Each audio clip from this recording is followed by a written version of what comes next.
सब लोग को गुड आफ्टरनून। आज आपको बोले थे कि आपके सारा क्वेश्चन आंसर का जवाब दे देंगे एशिया में। चलिए तो कुछ एशिया के क्वेश्चन आंसर आराम से देखते हैं हम लोग। आप उम्मीद करते हैं जो मटेरियल में भरने वाली चीज़ें थी वो सब पढ़ा दिए थे, उसे भर लिए होंगे। नहीं भरे होंगे तो आपके क्वेश्चन बोलेंगे, हम यहाँ बताते चलेंगे। चलिए क्वेश्चन आंसर रेडी है ना सारा चीज़। अननोन आदमी बोल रहे हैं कि सर प्लीज़ साइंस एनटीपीसी का रजिस्ट्रेशन ओपन कर दीजिए। सर्वर बढ़ाना पड़ेगा ओपन करने के लिए।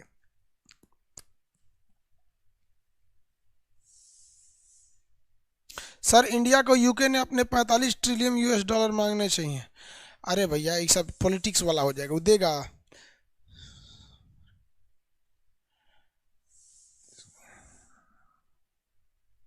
चलिए क्वेश्चन आंसर आप खटाखट पूछते चलिए। लो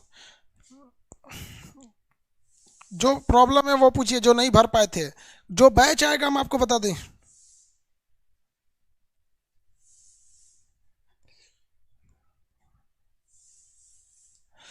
एक कह रहे हैं कि राकेश कुमार, कोई देश अगर किसी दूसरे देश को देश होने की मान्यता नहीं देता है तो इससे क्या इफेक्ट पड़ता है। जैसे बहुत सारे देश जो हैं वो इजराइल को मान्यता नहीं देते हैं। इससे ये होता है कि वो उस देश से उसका कोई रिलेशन नहीं रह जाता है। अब एक बात बताइए, किसी मोहल्ले में 10 घर है, आपके 4 घर से कोई मतलब ही नहीं है, तो क्या आप आगे जा पाएंगे? नहीं। सारे देश का सबसे व्यापार होता है, क्योंकि किसी देश के पास कुछ सस्ता है, जैसे कहीं प्याज सस्ता है तो कहीं कंप्यूटर सस्ता है, कहीं अल्युमिनियम सस्ता है तो कहीं सोना सस्ता है। तो सब मान्यता देंगे तभी ना व्यापार करेंगे। अगर मान्यता नहीं देते हैं तो आप अपना राजदूत वहाँ नहीं खोल सकते और ना ही वो राजदूत खोल सकते, तो आपका कोई भी चीज़ वहाँ पे यूएन में पारित नहीं हो पाता है।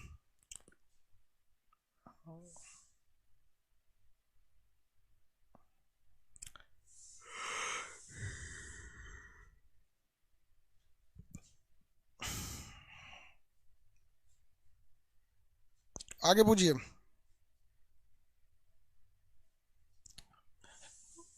क्या क्वेश्चन है भाई? क्वेश्चन फटाफट। कोको द्वीप, कोको द्वीप जो है बाबू वो हम आपको जब अंडमान निकोबार पढ़ाएंगे तब बताएंगे। अरब देश और खाड़ी देश बताएं सर। अरब देश खाड़ी देश बता दिए हैं भाई। अरब देश में अरब प्रायद्वीप पर पढ़ने वाले 7 देशों को अरब देश कहते हैं, और अरब फारस की खाड़ी से सटने वाले को खाड़ी देश कहा जाता है। जल्दी फटाफट। होकाइडो आइलैंड, देखिए बाबू पढ़ा दिए थे होकाइडो आइलैंड। देखिए जिनको होकाइडोज में प्रॉब्लम है यहाँ देख लीजिए। जापान का सबसे ऊपरी द्वीप का नाम है होकाइडो द्वीप। ये होकाइडो द्वीप जापान के मेन द्वीप होन्शु से अलग हो जाता है सुगारू जल संधि द्वारा। तो होकाइडो आइलैंड जापान का ऊपरी आइलैंड है। इसके ऊपर है क्यूरियल आइलैंड। क्यूरियल का रूस और जापान के बीच में विवाद है। क्यूरियल आइलैंड को लेकर रूस और जापान के बीच में विवाद है, और ये होकाइडो इसका ऊपरी द्वीप है। ऊपरी द्वीप है। और बताइए।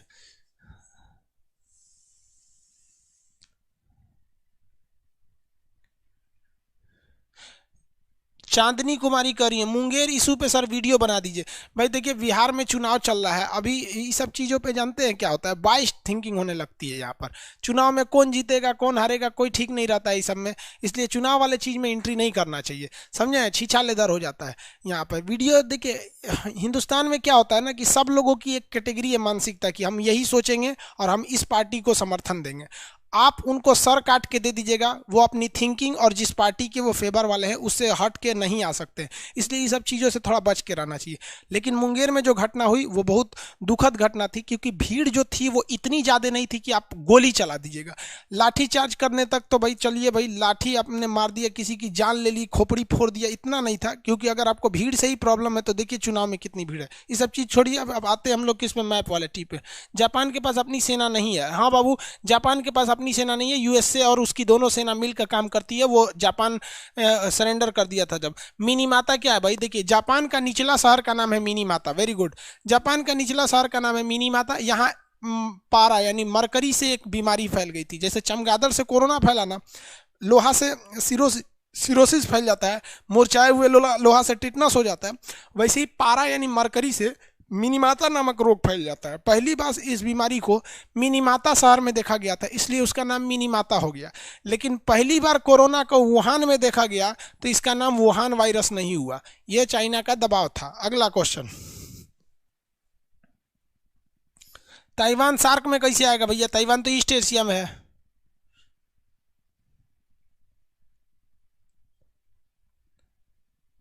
अरे बेवकूफ कहीं का, बोल रहा है कि अरब देश और खाड़ी देश, बताइए कौन कौन देश आते हैं? तुम सोया था उस दिन क्लास? कोई प्रॉब्लम है तो बताओ। तू कहेगा कि सार्क देश फिर से पढ़ा दीजिए, तो फिर से थोड़ी पढ़ाएंगे। डाउट है तो सीधे बोलता है सर खाड़ी देश और अरब देश बता दीजिए। अरे भैया खाड़ी देश में 8 गो देश आते हैं, अरब प्रायद्वीप में 7 गो आते हैं, कहाँ से बताएंगे? जल्दी जल्दी, जो बिना पढ़े डाउट कहाँ से क्लियर होगा आपका? पढ़ के आ रहेंगे तब तो।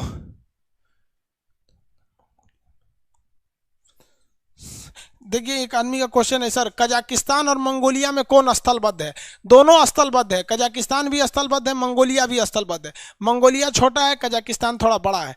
अगर दोनों में से आ जाएगा कौन स्थलबद्ध है, तो दोनों स्थलबद्ध है। कैस्पियन सागर सागर थोड़ी है जी, वो तो झील है।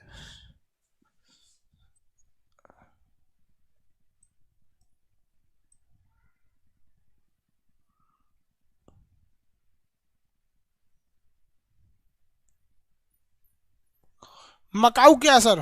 मकाऊ, मकाऊ हांगकांग। मकाऊ पर पहले पुर्तगाल का कब्जा था, पुर्तगाल से वापस ले लिया चीन। हांगकांग पर पहले भी किसका कब्जा था? ब्रिटेन का, वापस ले लिया चीन। ये हेनान द्वीप चीन की नौसेना का है।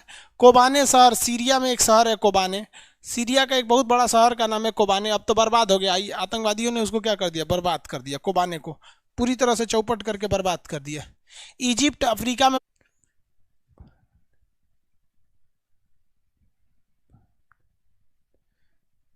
हो गया। तेल अवीव इजराइल का सबसे बड़ा शहर है, तेल अवीव। तेल अवीव इजराइल का सबसे बड़ा शहर है। चागोस क्या है बता दिए थे कल ही। हिंद महासागर में 3 द्वीप है, चागोस, आर्किपियागो और डिगो गार्सिया। चागोस, आर्कोपियागो और डिगो गार्सिया। डिगो गार्सिया में अमेरिका और ब्रिटेन की सेना रहती है, डिगो गार्सिया में ब्रिटेन और अमेरिका की सेना रहती है। ले कुणाल कुमार मौर्य, सर ये secret agent, raw agent, Mossad, ये सब बताइए। ये यहाँ नहीं ना बताएंगे। पापुआ न्यू गिनी बेवकूफ़ी से एशिया में नहीं आता है।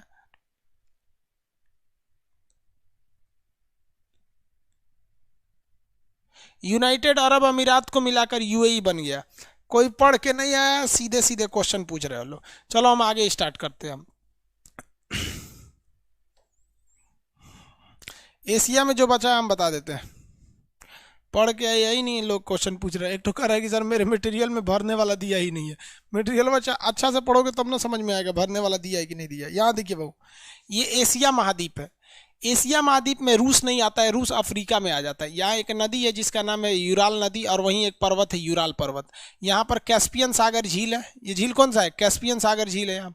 कैस्पियन सागर। यहाँ पर्वत कौन सा है? काकेशस पर्वत है। और यह काला सागर है। ये इस तरह से एशिया है। ये इतना एशिया में आता है सब। ये ना एशिया।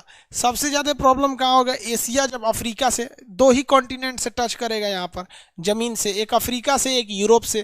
तो ये पूछ सकता है कि यूरोप में और अफ्रीका में कौन इसे अलग करता है, यहाँ कौन अलग कर सकता है। तो चलिए यहाँ एक बार ध्यान से देख लेते हैं कि कौन इसे अलग करता है। ये रूस है ना, यहाँ पर 2 ऐसे पर्वत हैं जो एशिया और यूरोप को अलग करते हैं। ये पर्वत का नाम है यूराल पर्वत, यूराल पर्वत, और ये काकेशस पर्वत। काकेशस पर्वत के उस साइड में क्या आ जाता है? यूरोप। तो 2 पहाड़ों के नाम बताइए जो यूरोप और एशिया को अलग करते हैं। तो उस साइड में काकेशस और इस साइड में देखिए ये है आपका यूराल पर्वत। यूराल के इस साइड में यूरोप और इस साइड में अफ्रीका आ जाता है। अब रूस की राजधानी मॉस्को है जो यूरोप में चली जाती है। तो किसी भी देश के कैपिटल से उस देश की पहचान होती है, तो ये मॉस्को से हो जाती है यहाँ पर। तो ये देश बताइए, तो ये कौन सा पर्वत है? यूराल पर्वत। पर्वत का नाम यूराल पर्वत। इसके इधर अफ्रीका, इस साइड में सॉरी यूरोप, और इस साइड में एशिया। ये पर्वत का नाम काकेशस पर्वत। पर्वत का नाम काकेशस पर्वत। अब इसी के साथ एक और क्वेश्चन पूछता है, वह कौन सा ऐसा झील है जो एशिया को यूरोप से अलग कर देता है? तो ये झील का नाम क्या है? कैस्पियन सागर। कौन सा झील है?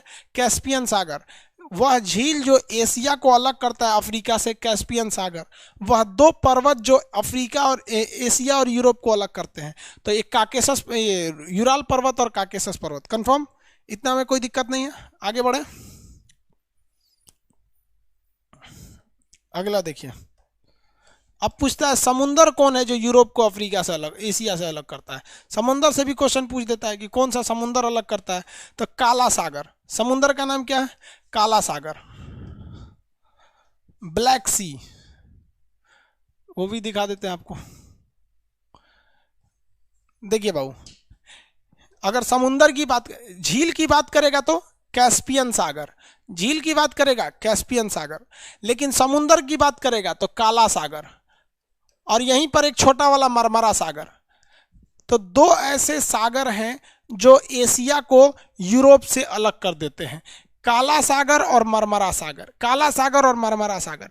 यहीं से एक तीसरा क्वेश्चन आता है, वह कौन सी ऐसी जल संधि है जो एशिया को अलग कर देती है यूरोप से? ये जल संधि का नाम है वास्पोरस जल संधि। कौन सी जल संधि? वास्पोरस जल संधि। तो यहां से आपको 3 क्वेश्चन याद हो गए सब। यहाँ पे कौन से 2 सागर हैं जो एशिया को यूरोप से अलग करता है? तो काला सागर और मरमरा सागर।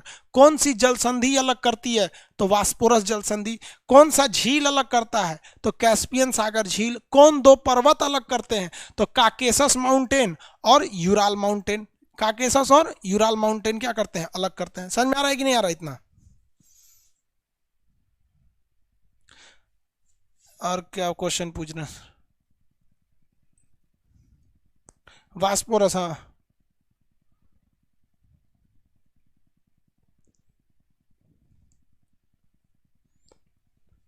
मरियाना ट्रेंच कहाँ है? अभी बता देते हैं बाबू। मरियाना ट्रेंच समुंदर में फिलीपीन के पास है। मरियाना ट्रेंच देखिए कहाँ है मरियाना ट्रेंच। ये फिलीपीन है ना, इसके इधर में है मरियाना ट्रेंच। जब फिलीपीन पढ़ाए थे ना तो वहाँ बताए हुए थे मरियाना ट्रेंच के बारे में। यहाँ पर है मरियाना की खाई, मरियाना ट्रेंच, जो सबसे गहरी खाई है, उसी का चैलेंजर द्वीप नाम है। अब यहाँ क्वेश्चन बताते चलिए। हम यहाँ एशिया और अफ्रीका को अलग करने वाला लिख देते हैं। एशिया को माइनस मतलब अलग करता है यूरोप से।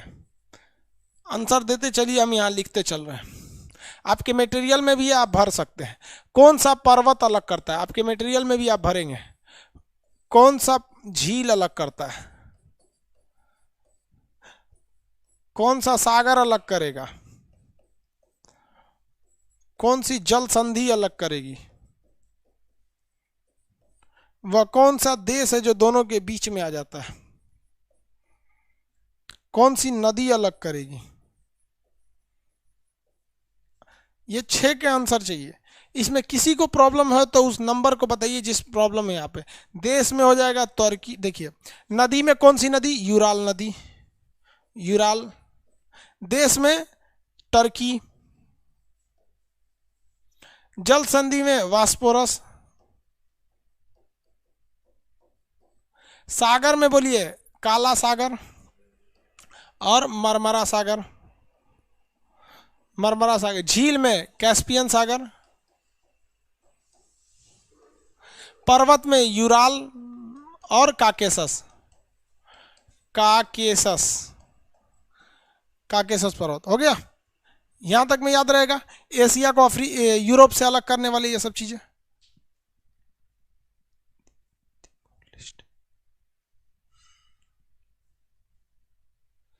हो गया वो, इतना तक में किसी को कोई दिक्कत नहीं है।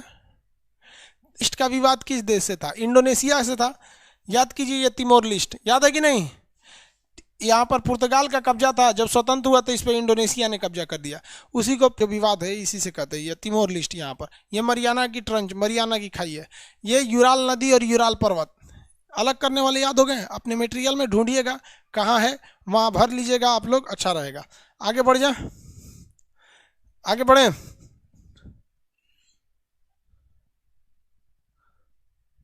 आगे बढ़े।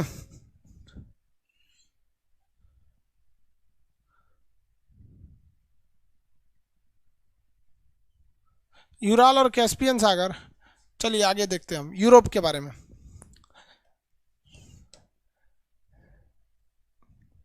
यूरोप का नक्शा बहुत ही कॉम्प्लिकेटेड है और बहुत ही इजी भी है। यूरोप खोलिए अपने पेज पे फटाफट, अपने नक्शा में यूरोप खोजिए, खोलिए। जितने लोगों ने एटलस ले रखा है अपने अपने नक्शा में यूरोप खोलिए।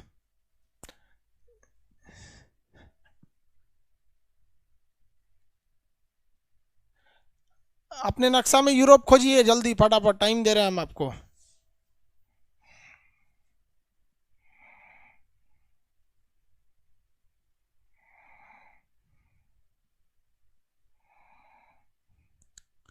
तिमोर लिस्ट देश बन चुका है बाबू, उसको यूरोप में बस ये मानने, ये क्या नाम है, इंडोनेशिया से विवाद है। ऐसा थोड़ी है कि तिमोर लिस्ट देश नहीं है।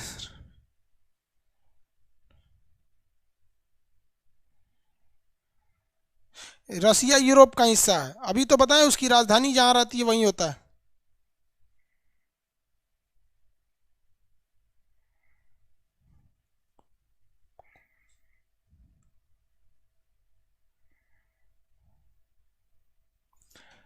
आगे देखिए, जापान के पास अपनी सेना नहीं बहु, सेना उसकी है, कंट्रोल अमेरिका के पास है। सेना में वहां के लोग भी भर्ती होते हैं, कंट्रोल किसके पास है? अमेरिका के पास है। चलिए ध्यान दीजिए यहाँ पर। यूरोप, सब लोग यूरोप खोल लीजिए जल्दी जल्दी। यूरोप में सबसे पहले यहाँ आप देश देखेंगे नॉर्वे, ऊपर में एक देश देखिए सबसे पहले फटाफट, नॉर्वे। कौन देश दिखा? नॉर्वे। नॉर्वे की राजधानी बताइए? ओस्लो। नॉर्वे की राजधानी ओस्लो। नॉर्वे की राजधानी ओस्लो। ये इतनी ऊंचाई पर है ना, पृथ्वी के एकदम ऊपरी भाग में है कि यहाँ रात में भी सूरज दिखता है। तो मध्य रात्रि का सूर्य किसे कहते हैं? नॉर्वे। इसकी राजधानी बताइए? ओस्लो। नॉर्वे की राजधानी बताइए तो ओस्लो। शांति का नोबेल पुरस्कार कहाँ दिया जाता है? ओस्लो से। शांति का नोबेल पुरस्कार ओस्लो से। बाकी 5 नोबेल पुरस्कार स्टॉकहोम से दिए जाते हैं। बताइए, नॉर्वे की राजधानी ओस्लो। यूरोप खोलिए फटाफट, यूरोप खोलिए फटाफट। ये वाला देश कौन सा है? नॉर्वे। यूरोप का सबसे ऊपरी देश का नाम कौन सा हो गया? नॉर्वे। मध्य रात्रि का देश किसे कहते हैं? नॉर्वे। हाइट पे होने की वजह से रात में भी यहाँ सूरज दिख जाता है। नॉर्वे। सूर्यास्त के बाद भी यहाँ पर नॉर्वे। शांति का नोबेल पुरस्कार नॉर्वे की राजधानी ओस्लो से। ये वाला देश बोलिए तो ये है आपका स्वीडन। ये देश कौन सा है? स्वीडन है। स्वीडन की राजधानी कितने लोग बता सकते हैं? स्टॉकहोम। स्वीडन की राजधानी स्टॉकहोम। रसिया पढ़ाएंगे तो रसिया के बारे में बता देंगे। आप बेचैन काहे हैं रसिया को लेके? रसिया यूरोप में आता है, रसिया जब पढ़ाएंगे बता देंगे।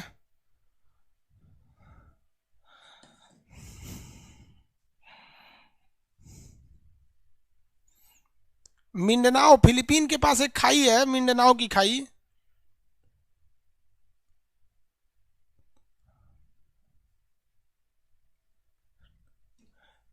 देखिए ध्यान से, ये वाला देश कौन सा है? स्वीडन है। देश का नाम क्या है? स्वीडन। स्वीडन की राजधानी क्या है? स्टॉकहोम। स्वीडन की राजधानी स्टॉकहोम है।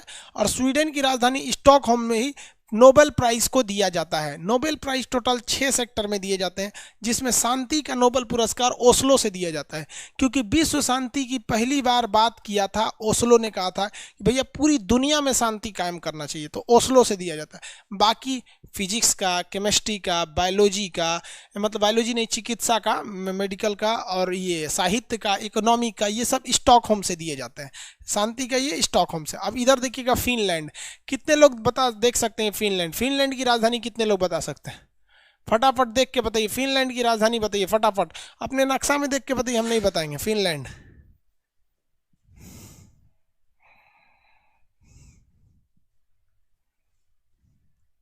भूमध्य सागर यूरोप में पड़िएगा, यहाँ है भूमध्य सागर। ये है भूमध्य सागर। फिनलैंड की राजधानी बाबू हेलसिंकी। हाँ, वेरी गुड। बेवकूफ़, जब बोल रहे हैं हिंद महासागर नहीं, ये आपका भूमध्य सागर अलग नहीं करता है तो नहीं करता है। अब 40 बार आप पूछिएगा नहीं करता है तो हम नहीं ना बताएंगे। हेलसिंकी मिल गया। हेलसिंकी फिनलैंड की राजधानी हेलसिंकी। देखिए भाई, अब फिनलैंड में आप देखिएगा ध्यान से तो नीचे में बड़ी ज़्यादा झील मिलेंगे सर। फिनलैंड के नीचे बहुत ही ज़्यादा मात्रा में वहाँ पे झील उपस्थित हैं सर। यहाँ पर झील बहुत ज़्यादा हैं सर, छोटे छोटे झील हैं सर। झीलों का देश किसे कहते हैं? फिनलैंड। झीलों का देश फिनलैंड। झीलों का देश फिनलैंड। फिनलैंड की सीमा किससे लगती है? रूस से लगती है। फिनलैंड पहले रूस ने पहले फिनलैंड को अपना गुलाम बना रखा था। 1917 में इसको आज़ाद किया। फिनलैंड और रूस के बॉर्डर का नाम मेनरहीन लाइन है। क्या नाम है? मेनरहीन। फिनलैंड और रूस के बॉर्डर का नाम मेनरहीन। फिनलैंड पर पहले किसका अधिकार था? रूस का। फिनलैंड के निचले भाग में झील ज़्यादा होते हैं, जिस वजह से इन्हें हम लोग क्या कहते हैं? झीलों का देश कहते हैं। ऊपर के ये 3 देश याद हो गए? ऊपर के ये 3 देश याद हुए कि नहीं हुए? याद हो गए ना? यहाँ पर ये एक बहुत बड़ा पर्वत है, जिस पर्वत का नाम है स्कैंडिनेवियाई पर्वत।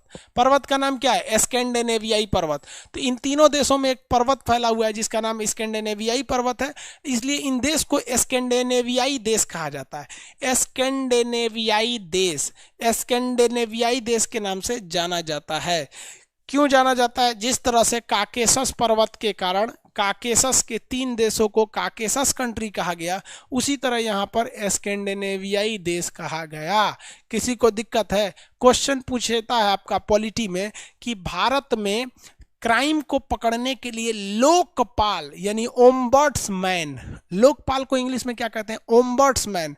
तो भारत में क्राइम को कम करने के लिए लोकपाल यानी ओम्बड्समैन का पद किस देश से लिया गया है? तो दो आंसर होते हैं। पहला तो वो लिया, रियल में अगर देखेंगे तो लिया गया है स्वीडन से। कहाँ से लिया गया है? स्वीडन से। लेकिन ऑप्शन में जब स्वीडन नहीं रहता है तब आंसर हो जाता है स्कैंडिनेवियाई देश। क्या हो जाता है? स्कैंडिनेवियाई देश। जब स्वीडन ऑप्शन में नहीं रहता है तो हो जाता है स्कैंडिनेवियाई देश। क्या हो जाता है? स्कैंडिनेवियाई देश हो जाते हैं। किसी को कोई दिक्कत नहीं है? ओम्बड्समैन का पद कहाँ से लिया गया है?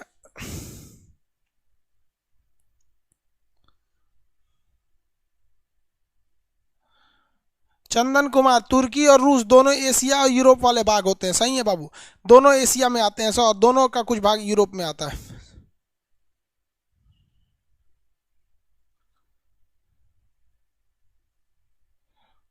हो गया? किसी को कोई दिक्कत? कंट्री ऑफ लेक, झीलों का शहर किसे कहते हैं? फिनलैंड को कहते हैं। बताइए ओम्बड्समैन यानी लोकपाल का पद कहाँ से आया है? आंसर होना चाहिए स्वीडन। लेकिन ऑप्शन में स्वीडन कभी रहता है तो स्वीडन मारिए, नहीं रहता है तो ग्रुप रहेगा तो क्या मार देंगे आप लोग? यहाँ पे स्कैंडिनेवियाई देश। याद हो गया? कौन सा देश हो गया सर? स्कैंडिनेवियाई देश। देश का नाम क्या हो गया? स्कैंडिनेवियाई। यहाँ पर देखिए एक समुंदर है जिसका नाम है बाल्टिक सागर। आप खोजिए, इस समुद्र का नाम होगा बाल्टिक सागर। फटाफट खोजिए अपने नक्शा में, बाल्टिक सागर खोजिए। फिनलैंड के जस्ट नीचे कौन सा सागर है? बाल्टिक सागर।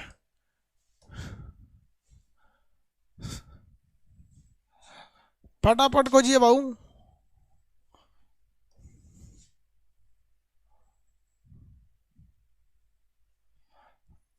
बताइए, फिनलैंड के नीचे ये सागर कौन सा हो गया? बाल्टिक सागर। मिल गया? बाल्टिक सी। अरे मिला कि नहीं मिला? यस नो कुछ बोलिए ना। स्वीडन के नीचे कौन सा है? मिल गया ना बाल्टिक सागर। बाल्टिक सागर के पास 3 देश है, एस्टोनिया, लातविया, लिथुआनिया। देखिए ये तीनों देश देखिए, फिनलैंड के नीचे 3 देश मिलेंगे, Estonia, Latvia, Lithuania. Estonia, Latvia, Lithuania. Finland के नीचे इन तीनों देशों को देखिए। अगर मिल गए तो यस बोलिए, नहीं मिला तो नो बोलिए। मिल गया? ये तीनों देश मिल गए तो यस, नहीं तो नो बोलिए। प्रत्युष त्रिपाठी, नो, नहीं मिला। भाई साहब आपको काहे नहीं मिल रहा है? हो गया?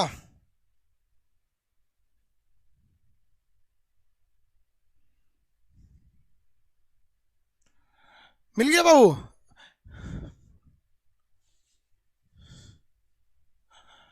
चलिए देखिए, Estonia, Latvia, Lithuania. Estonia, Latvia, Lithuania. Estonia, Latvia, Lithuania, ये तीनों देश मिल गए सब। चलिए सब लोग को मिल गया एस्टोनिया, लातविया, लिथुआनिया। पहले ये रूस के हिस्सा थे सब। उस समय रूस का नाम था union of Soviet socialist Republican. रूस पढ़ाएंगे तो इसको बताएंगे। यूएसएसआर का हिस्सा थे सब। ये यूएसएसआर कब टूट गया? 1991 में टूट गया। 1991 में क्या हो गया? टूट गया यहाँ पर। अब ये इसमें से 3 देश, ये इधर के टूटे सब 3, Estonia, Latvia, Lithuania. Central Asia के 5 इसी से टूटे हैं सब। काकेशस के 3 इसी से टूटे हैं सब, 8। और ये 3 बाल्टिक देश कहते हैं क्योंकि इन तीनों देश के ठीक सामने बाल्टिक सागर है। कौन सा सागर है भाई? बाल्टिक सागर है। बाल्टिक सी होने की वजह से इन तीनों देशों को क्या कहते हैं? बाल्टिक सी के नाम से जानते हैं। लिथुआनी, एस्टोनिया, लातविया, लिथुआनिया। ये यूपीएससी का क्वेश्चन है बाबू, इसलिए अच्छे से पढ़िएगा इसको कि इनमें से कौन सा देश बाल्टिक देश में नहीं आता है? Estonia, Latvia, Lithuania, Poland. तो पोलैंड नहीं आता है भाई। पोलैंड के पास ये खत्म हो जाता है, ये जस्ट नीचे है पोलैंड। समझ में आ गया कि नहीं आ गया? एस्टोनिया, लातविया, लिथुआनिया किस में आते हैं सर? बाल्टिक कंट्रीज में आते हैं सर। बाल्टिक में कितने देश? 3 देश, एस्टोनिया, लातविया, लिथुआनिया। तीनों किससे टूटे हैं सब? किससे टूटे हैं सब? तीनों के तीनों टूटे हैं सब यूएसएसआर से। कब टूटे हैं सब? तो ये टूटे हैं लोग 1991 में। उसके नीचे ये देश देखिए, पोलैंड। ये वाली कंट्री का नाम है पोलैंड।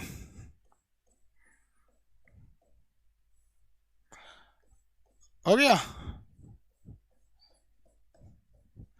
पोलैंड। किसी को कोई दिक्कत नहीं है पोलैंड पे? ये पोलैंड।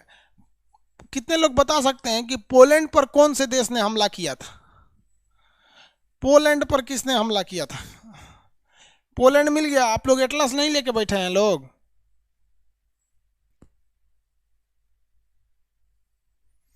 पोलैंड मिल गया कि नहीं मिल गया?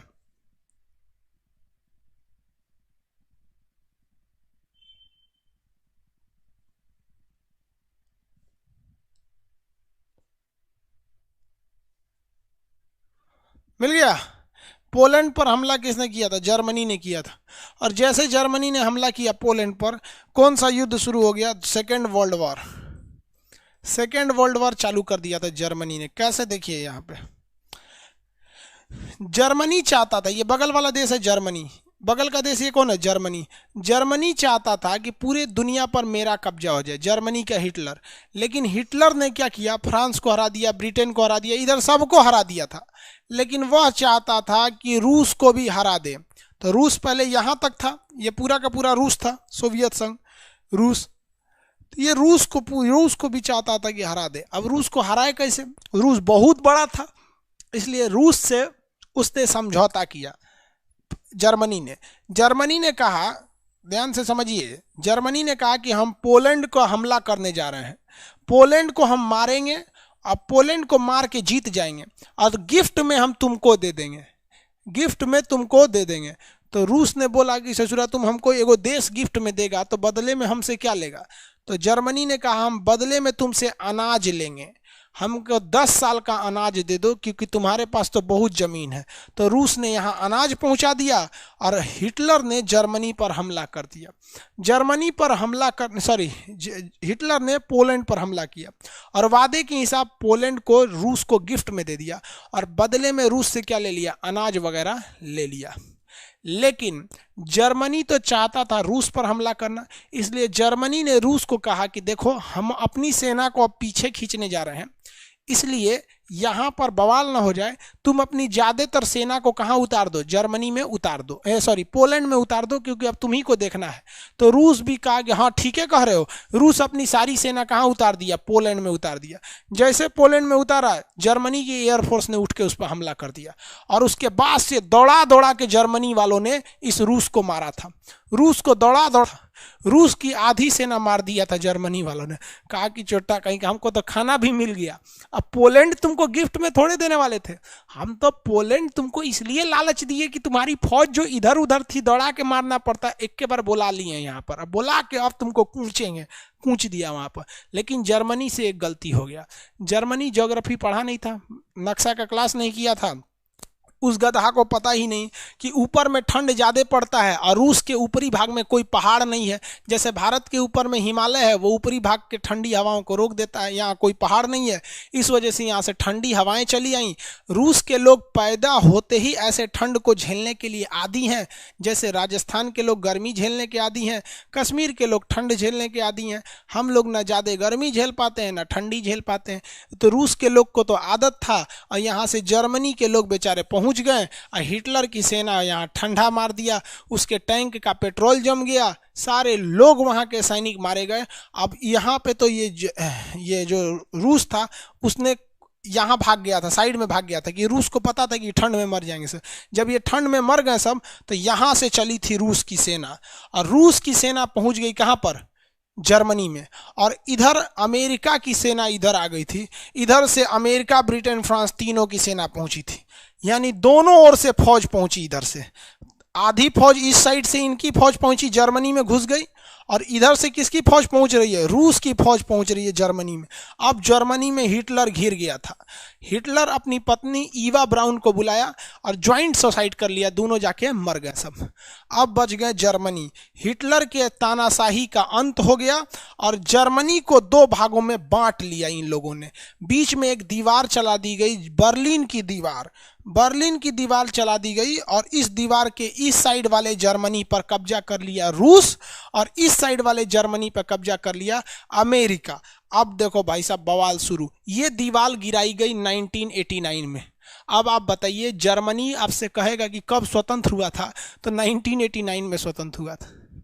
31 साल हुए हैं जर्मनी को आज़ाद हुए। आज जर्मनी कितना आगे चला गया, देख रहे हैं जर्मनी कितना आगे चला गया जर्मनी। तो हिटलर का अंत हो गया। देखिए हिटलर पूरी दुनिया को मारा था, इसलिए पूरी दुनिया हिटलर को तबाह कर दी। वहाँ पर हिटलर गिरी ज़्यादा अच्छी बात नहीं है। हिटलर ने पोलैंड पर आक्रमण किया था, समझ में आ गया कि नहीं है।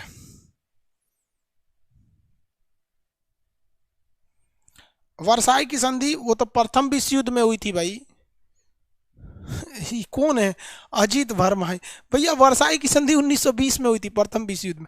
हिटलर की बात कर रहा है, सेकंड विश्व युद्ध की बात कर रहा है।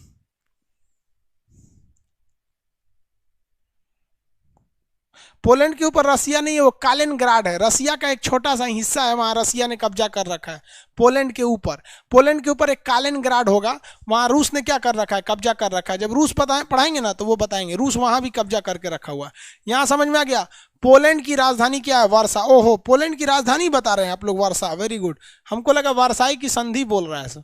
पोलैंड की राजधानी क्या है, वार्सा। पोलैंड की राजधानी वार्सा। इसके ऊपर हल्का सा ये छोटा सा जगह है, इस पर रूस ने कब्जा करके रखा हुआ है। रूस इससे अलग नहीं होने दिया। कालिनग्राड कह रहा था कि हम भी अलग हो जाएंगे, जिस तरह एस्टोनिया, लातविया, लिथुआनिया अलग हुए सब, वैसे हम भी अलग हो जाएंगे। तो रूस यहाँ परमाणु बम रखा था, उसका रिमोट कंट्रोल यहाँ था। कहा कि बोल अलग होंगे, हम यहाँ से बटन दबा देंगे। कहा कि ना तब अलग नहीं होंगे, आप ही के साथ रहेंगे। तो ये रूस का ही हिस्सा है। पोलैंड की राजधानी क्या है, कालिनग्राड। पोलैंड पर आक्रमण किसने किया था, जर्मनी ने किया था। जर्मनी की बर्लिन की दीवार कब तोड़ दी गई थी, 1989 को तोड़ दी गई। उसके बाद जर्मनी क्या हो गया, स्वतंत्र हो गया। इसके बाद 1951 में तो 91 में तो रूस 15 देशों में टूट गया, क्योंकि रूस में गरीबी आ गई थी।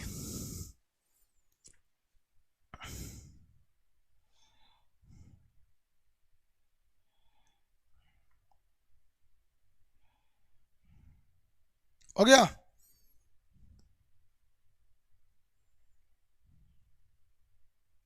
वर्षा उसकी राजधानी है बाबू। लातविया और रीगा नाम का क्या है भाई, लातविया लिथुआनिया ये जो है आपका, ये देखिए लातविया लिथुआनिया, इसके बीच नीच किनारे नहीं है आपका कालिनग्राड है, ये रूस का ही हिस्सा है कालिनग्राड। रूस, कालिनग्राड पर किसका अधिकार है, रूस का। अब जरा आइए जर्मनी पे देखते हैं, ये वाला जर्मनी। कितने लोग बता सकते हैं जर्मनी की राजधानी क्या है, बर्लिन, जो पोलैंड से सट के है। जरा ध्यान से देखिए, पोलैंड से सट के होगा जर्मनी की राजधानी बर्लिन।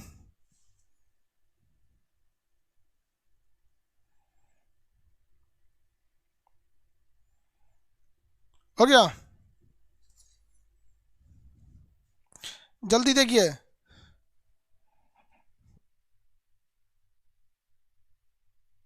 गड़बड़ हो गया, देखिए साउंड ठीक है, ठीक है, यहाँ से ऑफ हो गया था। जर्मनी इस साइड में बर्लिन है, इस साइड में मिलेगा कोलोन। कोलोन मर्सिडीज के लिए फेमस है। साउंड रुक गया था, चलिए इधर देखिए, साउंड रुक गया था वहाँ। यह है कोलोन शहर है। कोलोन किस लिए फेमस है भैया, गाड़ियों के लिए, मर्सिडीज। दुनिया में 3-4 गाड़ी है सब मर्सिडीज। जैसे मर्सिडीज, इसका साइन देखेंगे तो इस तरह से होता है ये मर्सिडीज। ये करोड़ों की गाड़ी है भाई, अब तो 55 लाख में भी आ गई। एक आउडी होती है, 4 गो छल्ला रहता है। BMW, इसमें तो BMW लिखिए देता है, इस टाइप में लिख के, इसे काट के यहाँ लिख देता है BMW। BMW बर्तन मांजने वाली नहीं जी, ब्रिटिश मोटर्स वर्क होता है, बर्तन मांजने वाली नहीं होता है। तो ये जर्मनी की सबसे फेमस जगह है आपका कोलोन। कोलोन किस लिए है, मोटर वाहन के लिए। इसके नीचे देखेंगे म्यूनिच मिलेगा, म्यूनिच।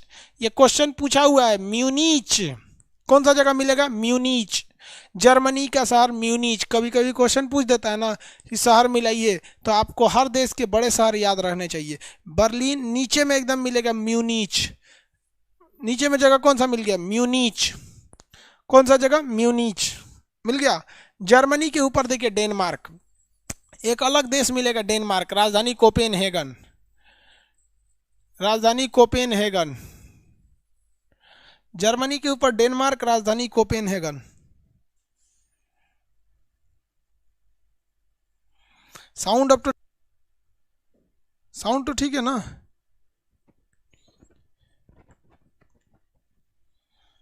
म्यूनिच मिल गया।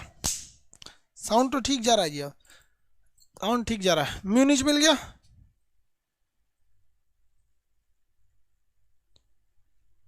म्यूनिच मिल गया ना। उसके ऊपर कौन सा देखा, डेनमार्क। कौन सा जगह है, डेनमार्क। डेनमार्क की राजधानी क्या है, कोपेनहेगन। डेनमार्क की राजधानी कोपेनहेगन। अब यहाँ देखिए बाबू ध्यान से मेरी ओर, ये जर्मनी के ऊपर ये छोटा सा शहर है, देश है डेनमार्क। डेनमार्क दुनिया के सबसे छोटे देशों में से एक है, लेकिन इस डेनमार्क ने दुनिया का सबसे बड़ा द्वीप ग्रीनलैंड पर कब्जा करके रखा है। ये ग्रीनलैंड किसका गुलाम है?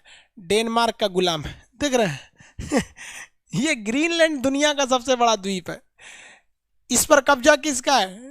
डेनमार्क का है। ये तो वही हाल हो गया, स्कूटर में बांध के अब ट्रक को खींच लीजिए यहाँ पे। अब ऐसा क्यों है? देखिए, ग्रीनलैंड जो है ना, इसके 90% एरिया पे तो बर्फ है, इसलिए यहाँ जनसंख्या कोई है ही नहीं है। तो एरिया से बड़ा थोड़ी होता है, वहाँ जनसंख्या कम है ग्रीनलैंड में। और इस पर कब्जा पहले किसने कर रहा है? डेनमार्क ने कर रखा है। डेनमार्क।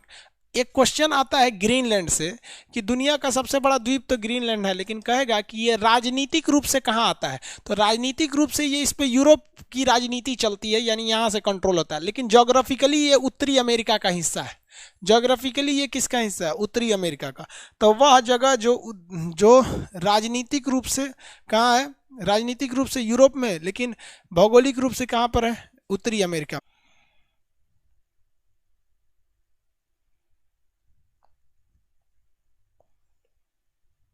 ओके बाबू, साउंड बढ़ा दे। साउंड तो ठीक ही जा रहा है। चलिए बाबू देखिए ध्यान से, ये समझ में आ गया आपको? डेनमार्क की राजधानी क्या है? कोपेनहेगन। इसका कब्जा किस पर है? ग्रीनलैंड पर। डेनमार्क का कब्जा किस पर स्थित है? ग्रीनलैंड पर। समझ में आ रहा है कि नहीं आ रहा है? किसी को दिक्कत? वापस आइए, एक बार रिवाइज कीजिए। ये वाला देश कौन सा है? नॉर्वे। नॉर्वे की राजधानी बोलिए? ओस्लो। नॉर्वे की राजधानी क्या है? ओस्लो है। शांति का नोबल ओस्लो। ये वाला देश स्वीडन। लोकपाल का पद कहाँ से आया है? स्वीडन से। नहीं देगा तो यहाँ पर्वत जो है स्कैंडिनेविया, वो बाल देंगे। झीलों का देश किसे कहते हैं? Country of lack. फिनलैंड को राजधानी हेलसिंकी। बाल्टिक में कितने देश आते हैं? 3। Estonia, Latvia, Lithuania. बाल्टिक में 3 देश आते हैं सब। यहाँ पे है आपका पोलैंड। पोलैंड की राजधानी वार्सा। जर्मनी ने पोलैंड पर आक्रमण किया, उसके बाद रूस पे कर दिया, द्वितीय विश्व युद्ध चालू हो गया यहाँ पर। जर्मनी की राजधानी क्या है भैया? बर्लिन है। जर्मनी की राजधानी बर्लिन है। कोलोन शहर मोटर वाहन के लिए, म्यूनिच उसका बहुत बड़ा शहर है। डेनमार्क, यहाँ की एक गाय है होल्स्टीन गाय। होल्स्टीन गाय 100 लीटर दूध देती है। 100 लीटर दूध देती है। और हम लोग यहाँ की गाय का नखड़ा रहता है, सजा 1.5 लीटर देगी, ऊपर से बिसूख जाएगी, नखड़ा करेगी। 1.5 लीटर दूध देगी, सोचे कि 2 लीटर अपने बेटवे को पिया दे 1.5 लीटर। चलिए, इतना समझ में आ गया कि नहीं आ गया? डेनमार्क की यहाँ की गाय जो है होल्स्टीन गाय, वो दूध बहुत ज़्यादा देती है। होल्स्टीन गाय। देखिए, एक गाय होती है होल्स्टीन, दूध देती है सबसे ज़्यादा। एक मुर्गी होती है लेग हॉर्न। लेग हॉर्न 365 दिन अंडा देती है, ये कुड़ुक नहीं होती है। और हम लोग के यहाँ की मुर्गियाँ ना घुसिया जाती हैं सब, कुड़ुक हो जाती हैं सब। अंडा 15 दिन ससुरी अंडा देगी, और 15 दिन तक नहीं देगी, कहेगी हमरा अंडवा वापस दो। अरे ससुरी तोरा अंडवा वापस देता आदमी तोरा पोस खा लिए रहा था। तो हम लोग के यहाँ की मुर्गियाँ 15 दिन पे कुड़ुक हो जाती हैं सर। आई 365 दिन अंडा देती हैं सर। इतनी ज़बरदस्त मुर्गी है सर। हम लोग के यहाँ का हर चीज़ में नखरा रहता है, गाय भैंस मुर्गा मुर्गी लड़की सबको नखरा है। यूरोप में किसी को नखरा नहीं है। वहाँ लड़कियों नखड़ा नहीं रहती हैं सब, मुर्गियों नखड़ा नहीं है सब। वहाँ देखिए ना, हॉल्स्टीन गाय 100 लीटर दूध दे रही है, मुर्गी 365 दिन अंडा दे रही है, एवरेज 340 अंडे दे देती है। 300 मान लीजिए कभी तबीयत खराब हो गया, कभी इसका ब्रेकअप हो गया मुर्गा के साथ, तब तो अंडा कहाँ से देगी? तो बीच बीच में कभी ब्रेकअप हो जाता है तो गैप हो जाता है, तो 340 अंडा दे देती है। तभी अच्छा है, ब्रेकअप के बाद भी देखेंगे तो 340 अंडा दे देते हैं। तो ये वहाँ पे होता है। हम लोग के यहाँ सोचा मुर्गी अजब टाइप की आती है। आगे बढ़ जाए। यूरोप समझ में आ रहा है कि नहीं आ रहा? यूरोप में कितने देश देखे हैं यहाँ पर? Norway, Sweden, Finland, Estonia, Latvia, Lithuania, Poland, Germany. यहाँ पे कौन सा है? डेनमार्क। तो ये एरिया आप देख लिए। अब कल आपको इसके आगे का एरिया बताएंगे। यूरोप को कल इसके आगे का एरिया बताएंगे। आपके नक्शा में जो खाली यूरोप खोलेंगे, मटेरियल में जो यूरोप है खाली जगह उसे भरेंगे। वहाँ पे लिखा होगा लोकपाल कहाँ से आया है, तो आपको भरना है स्वीडन से आया है। झीलों का शहर किसे कहते हैं? फिनलैंड को कहते हैं। बाल्टिक में कितने देश आते हैं? तो 3 भरेंगे, एस्टोनिया, लातविया, लिथुआनिया। कल भरेंगे, कल मिलेंगे आप लोग को। आज के लिए इतना ही।